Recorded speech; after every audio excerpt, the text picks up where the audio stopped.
Hey all, this is Val here with another Epic 7 video. In today's video, we're going to be taking a look at Sez, who I affectionately call the best thing that ever happened to me on a free summon day. That's a really long thing to call someone, but that is pretty much how I feel about him. So we're going to take a look at him, how I use him, some valid builds for him, where do I find him most valuable. You know the drill. You know the drill. You've been here. So first off, Sez is first and I think no, start over. So first off, Sez is quite possibly the best cleaver out there. So if you are looking to advance quickly in arena, he is definitely your guy. Now naturally you can't just show up and pull him. So if you're a well, you just spend until you get him, you win. If you're free to play, you just hope and pray that your next summon, the next time you see right side boy pop out, what's his name? Liddy, Biddy, P. Diddy, whatever his name is. Right side guy. You know who I mean. When you see him pop out, you gotta hope, if you are free to play, that he brings you Sez.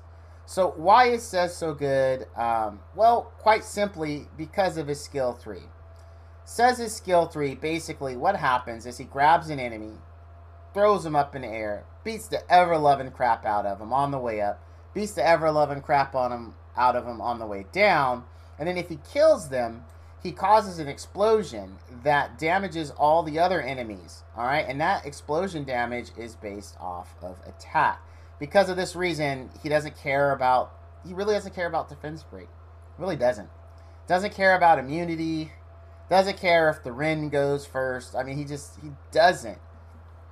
And that's because he just does a poop ton of damage. You don't need him to be fast. You don't need him to have high effectiveness. You just need him to have tons and tons and tons of attack. So we'll take a look at my Sez stats. And my Sez is primarily PvP only. He does not do very well in PvE content due to his speed. In PvE, believe it or not, you actually do need some speed.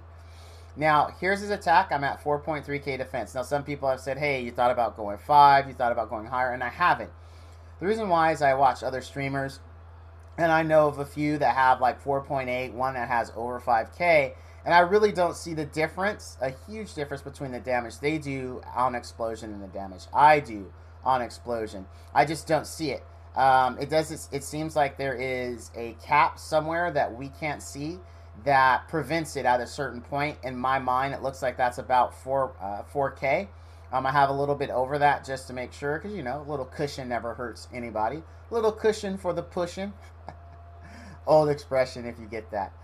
So mine is at 4K, and it does just fine. I can kill rules that do not have a C. Armin running with them, because as you know, C. Armin decreases crit damage done. So as long as the rule doesn't have one, I can actually pop rules. It's not a big deal. I've done it on stream quite a few times. So it makes those teams less cancerous. Now, the next big stat you're going to notice here is speed. You're like, Val, this guy is slow as dirt. How in the world are you using him? Honestly, all PvP Sezes should be built this way. Sez is primarily about just blowing them up. Actually, he's only about blowing them up in PvP. So he doesn't need speed. You want attack, you want more attack, you want crit, and you want more crit, and then you want crit damage. Like there's no such number in crit damage when it's good enough. The more crit damage you have, the better. So that's really what you need, because how it works is you're using combat readiness bar pushers to give him the turn. The absolute best, the creme de la creme for that, is going to be auxiliary lots. Auxiliary lots will give your Sez 100% bar, and then you just win. That's honestly how it goes. So you don't care about speed at all. The speed beta means absolutely nothing to you when it comes to Sez. However, it does firmly apply to your aux lots. So if you do decide to run that, make sure that you have a very, very fast aux lots. So health really isn't all that important. Health you don't really need, because honestly there shouldn't be a turn 2. Now if you're going to get brave though, and you are going to take on K-Ron teams like I have, you are going to want a little bit of health. You will run into trouble if they are running Dust Devil, because they have a chance to wipe you. Very high chance to wipe you. I almost lost to a very, very crazy Kron, but almost only counts in horseshoes and hand grenades. Of course, you want crit chance, the more the better. I don't like to mess with RNG because you can be one of those people that gets the 99% crit. You absolutely need your Sez to crit, and you have 99%, you think you're great, and then he doesn't crit, and you lose. So I recommend 100%, but your mileage may vary, and maybe you like to play the odds. My crit damage, I do like over 200%. I'm barely over 200%. Well, I'm fairly over 10% over it, right? But it's like the more you can have, like I said in the beginning, the better. Honestly, just throw it on there. Like if you think you have enough, you don't keep getting more. Effectiveness, you don't need it. It's not a thing. It's not a thing what says you don't need effectiveness. You do have, you know, your heal block on skill 1, but you don't need it. Like you shouldn't. There shouldn't be a turn 2, but because you are going to be dealing with Angelica teams, you're going to be dealing with Diane teams, having some effectiveness for when they do live, because you are not going to blow up in Angelica. It is not going to happen, and you're not going to target the Angelica. So the Angelica is going to be left. She's going to be all by herself, and it's going to be annoying. Just prepare yourself for it. It happens. So having a little bit of effectiveness for those niche situations are okay. Effect resistance, you don't need it. Shouldn't be a turn 2. There shouldn't.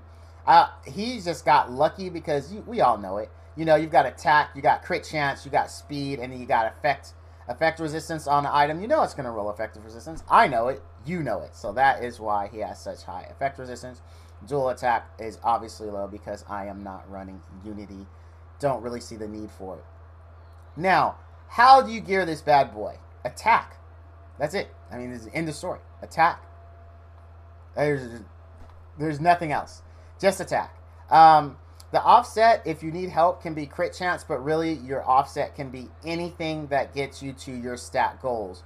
Meaning, for instance, you see here I have crit chance because it was honestly the best. If you take a look at this, and just to explain what I mean by that, is I get 12% crit chance just for running the set, right? And then any additional crit chance I get on top of that is gravy. So this has 10%, this has none. So just running these two pieces, 32% or 22% crit chance, right? So another example, let's say that you've got a defense set, right? So one defense piece has 15% crit chance, another has 15% crit chance. Guess what? It is better for you to run those two defense pieces than it is for you to run this single one, because you're only getting 22% here, but running the other pieces, you're getting 30%. So if you're primarily looking to get to your crit chance goal, that is how you look at it. Obviously, other substats matter. In this case, you do pick up 32% attack, so even in this scenario, it would be better for you to go with this. But make sure you look at your gear and you look for things like that. Don't get yourself pigeonholed into, well, I've got to have a crit chance set. Because for all you know, you have no crit on this, you have no crit on this, you're getting 12%, yet in your box, you have a life set that one piece has 20% crit chance and another piece has 12% crit chance. You just shortchanged yourself 12% crit chance because you determined in your mind you had to have it. And if you want to be hardcore and take it a step further, you don't even care about the set, whichever one gives you the highest stat you need. So if one piece of your life set had 20%, one piece of your defense set had 30%, there's 50% crit right there. It's broken set, but it's totally worth it. So if you want to be super hardcore, that is the way you do it when it comes to it. But as far as the main set, it's attack. Because again, the whole point of Sez is to cleave and do a ton of damage. Now, sticking with the whole crit chance thing, let's talk about the necklace. The necklace slot, I always say, if you can, in Substats, get all your crit chance. The reason why is that lets you slap crit chance or crit damage in this bad boy, or attack, which is going to make you even better. I'm a huge fan of crit damage, and I would personally recommend crit damage in this. So you get 100% crit chance in Substats, you slap on crit damage, and you go attack for these two pieces. You're going to have a very, very, very beefy Sez. Now, keep in mind, the reason why I'm not keen on attack here, because on 88 pieces of gear, like you do get from your season goal, you can get out of lab, you're going to easily get, with just 2 attack pieces, you're going to easily get to 4K, especially running attack set, right? And remember, in my experience and what I've watched from other streamers, having ridiculously high attack, really your numbers aren't much different from what I'm doing. And we're talking about 700 attack difference and 800 in a few of the streamers' cases. I'm doing fine at 4.3. I'm blowing up the exact same teams just as efficiently, and I didn't have to sacrifice crit chance or crit damage to do it. So that's why I said I would prefer to go crit damage here. But unfortunately, I couldn't get enough crit chance in substats to not do it. And again, I don't want RNG to screw me. I just do not want RNG to screw me. So I want 100%, so I know I'm always going to crit, period, right? Because you're going to beat the Diane. Diane's not going to get a chance to crit, to buff. So having 100% is the way to go as far as I'm concerned. And then like I said with the other 2 slots, you are looking at attack. Now, because I have been asked, I'll just go ahead and I will show you the stats on this gear. I'll go through it pretty quickly. If you do want to see it, go ahead and pause the video.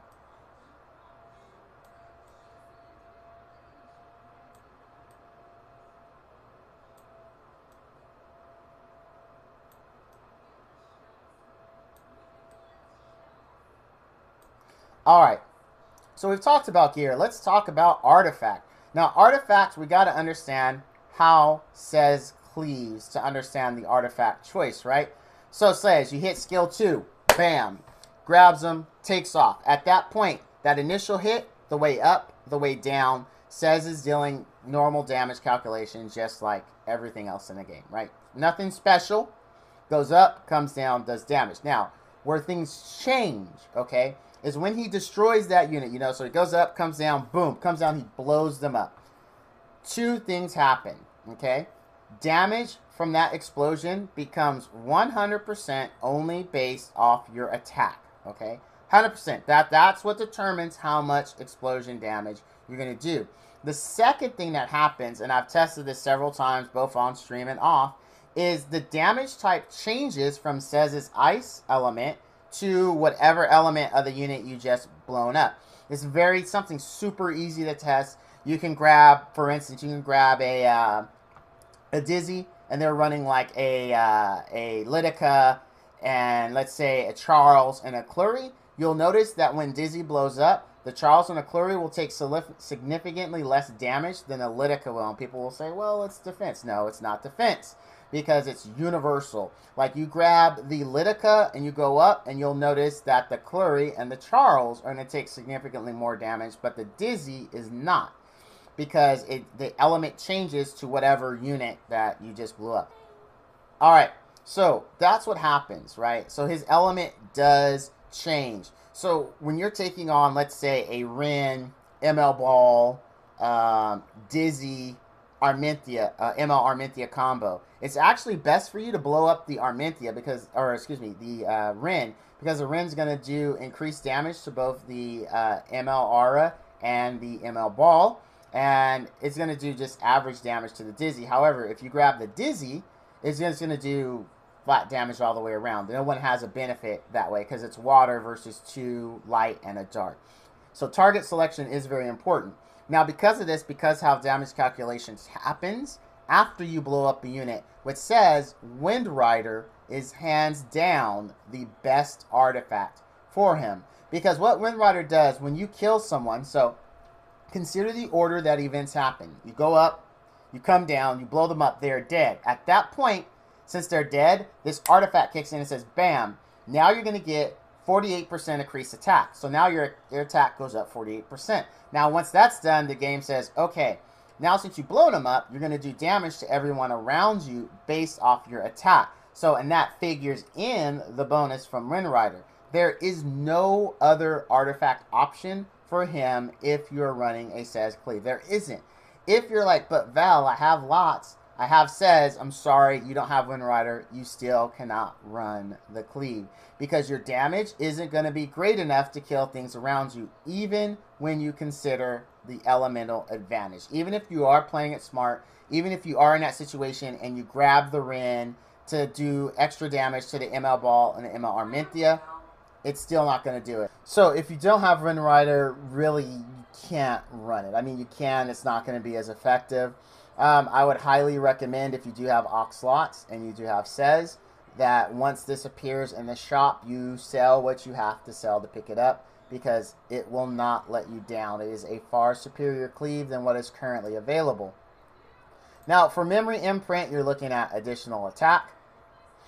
And then he does have other passives and things, but it really doesn't apply to you. There's, everything over here, everything to the left of this, inconsequential if you're running him to cleave. It really is. Inconsequential. Doesn't matter. Doesn't matter. So, we looked at this from a PvP perspective. Now, if you want a PvE Sez, because say you don't have Wind Rider, you're like, alright, Val, you win. I don't have Wind Rider. I don't have Oxlots. What are my options? He can work in Wyvern. Absolutely, he can. You would still want to build him similarly, but you do need more speed. You do need more speed. You want at least like 150, 160 at minimum. I mean, bare minimum. Preferably like 170, 180 speed if you're going to use him in PvE, and he'll be just fine. You can use the same type of build, just you'll have to give up some stats somewhere, maybe effect resistance or something, and get some more speed in there. But he'll work. He'll work. He'll be fine. He can farm for you if he is going to be your farmer. You know, again, you do want more speed. You can even run him on lifesteal in that case, and he will farm just fine. Obviously, because he's water, stay away from forest areas because he'll miss. And he'll do reduced damage, and he won't crit, and it'll just make your farming life hell. So don't do that. But other than that, fine unit. I really like Sez. He is worth the investment if you do have him. Build him. If you have Oxlots and you have Wind Rider, you have the best team to overcome pretty much the meta right now, which is ML Arminthia, Rule, ML Ball, C Armin. You'll have no problems taking on those comps. I do it fairly regularly, and right now I am climbing my way up to champion 6. It will not be any issue at all. We're challenger 1 right now. So he just gets it done. He just cleaves whatever you need him to cleave, and then you move on. That's going to do it for this video. If I missed something, please feel free to leave it down in the comments below. As always, thank you all for watching, and all you dudes and dudettes out there, stay frosty.